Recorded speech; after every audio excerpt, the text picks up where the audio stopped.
শুনছি তুমি নাকি বিয়ে করছো। হ্যাঁ বিয়ে করছি, তুমি ঠিক শুনেছো।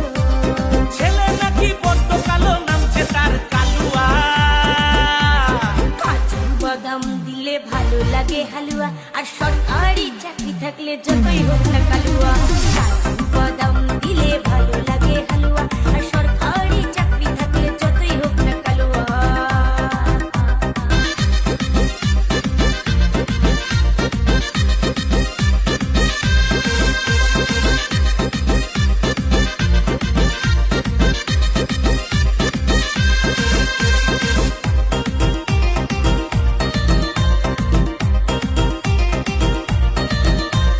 মন দিয়ে যে বাসলো ভালো, সে জীবনে কি পেলো, তার কথা তুমি ভাবলে নাকি কখনো? না রে না। কালুয়া যখন দেখতে এলো সরকারি চাকরি আছে ভালো, দেখে তুমি বুঝলে না আর কখনো।